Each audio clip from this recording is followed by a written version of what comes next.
On land, Pakistan Army, led by Field Marshal Syed Asim Munir, inflicted heavy damage onto the enemy through precise targeting, employing unprecedented firepower.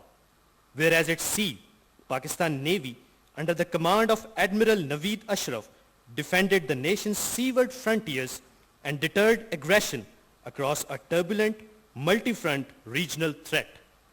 In the skies, upholding the proud legacy of being second to none and guided by its bold leadership, Pakistan Air Force rose with commanding thunder. ये मार्का नज़्म ज़ब्त और बाहमी हम आहंगी की ऐसी बेमिसाल अलामत थी जिसमें हर हिकमत अमली के बर वक्त और मरबूत इस्तेमाल से अल्लाह ताला ने हमें फतह मुबीन से नवाजा. At the heart of this triumph stood the bold and visionary leadership of Air Chief Marshal Zahir Ahmad Babar Sidhu, who spearheaded planning and execution of PF's air campaign by turning its reorientated doctrine into operational reality.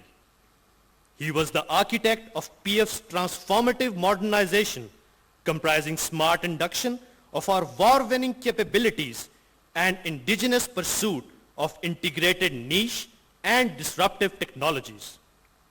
In a fierce and unprecedented air battle featuring the largest and longest BVR engagements involving most modern fighter aircraft, Pakistan Air Force delivered a decisive and resounding blow, downing 8 IF aircraft, including 4 Rafales, 1 Su-30, MiG-29, Mirage 2000 and a Heron UAV. इन्हीं जहतों को उजागर करने के लिए आइए देखते हैं मार्का-ए-हक में पाक फिजाइया के किरदार पर मबनी एक दस्तावेजी film.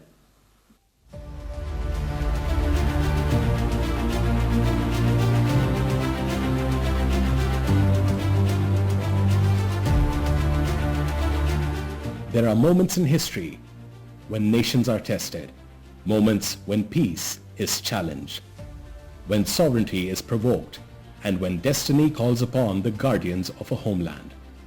1 year ago, Pakistan faced such a moment. What followed was not merely a response.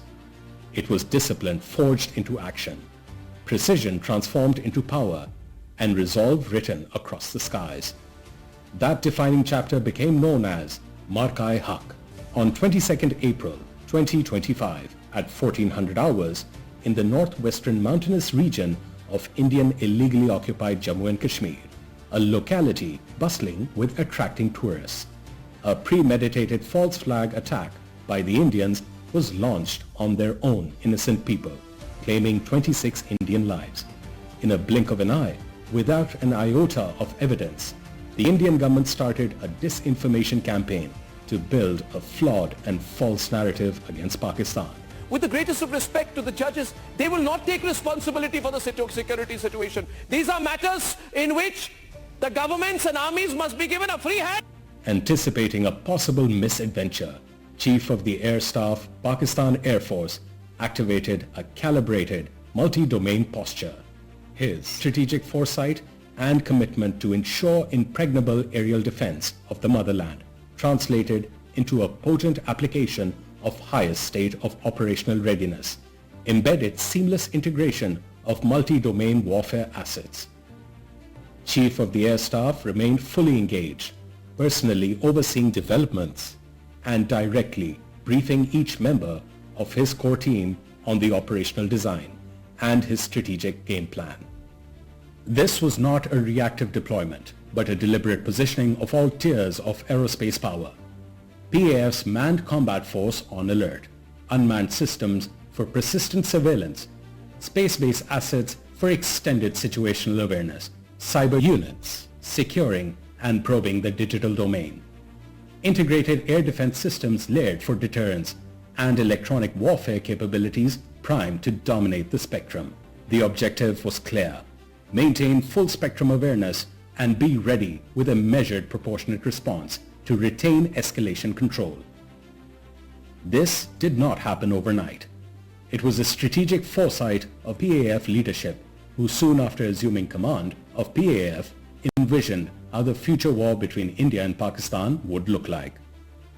Induction of niche technologies based on modern warfare parameters, and their swift operationalization poised PAF to be ready for this moment through a network-centric enabled PAF's own homegrown kill chain, alongside the induction of cutting-edge fighter aircraft like J-10C, JF-17 Block 3, and air defense systems like HQ-9B.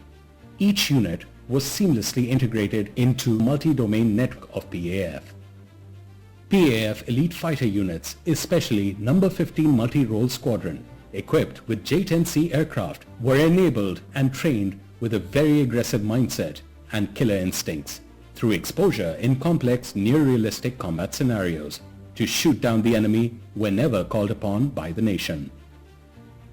Pakistan's armed forces stood forged as a single indomitable war-fighting machine, disciplined, cohesive, and relentlessly decisive. On land, vigilant formations of Pak Army under the astute leadership of Field Marshal Syed Asim Munir secured every frontier. At sea, guardians of the maritime domain denied hostile designs, whereas in the air, the sword and shield of the nation, Pakistan Air Force, rose with thunderous certainty.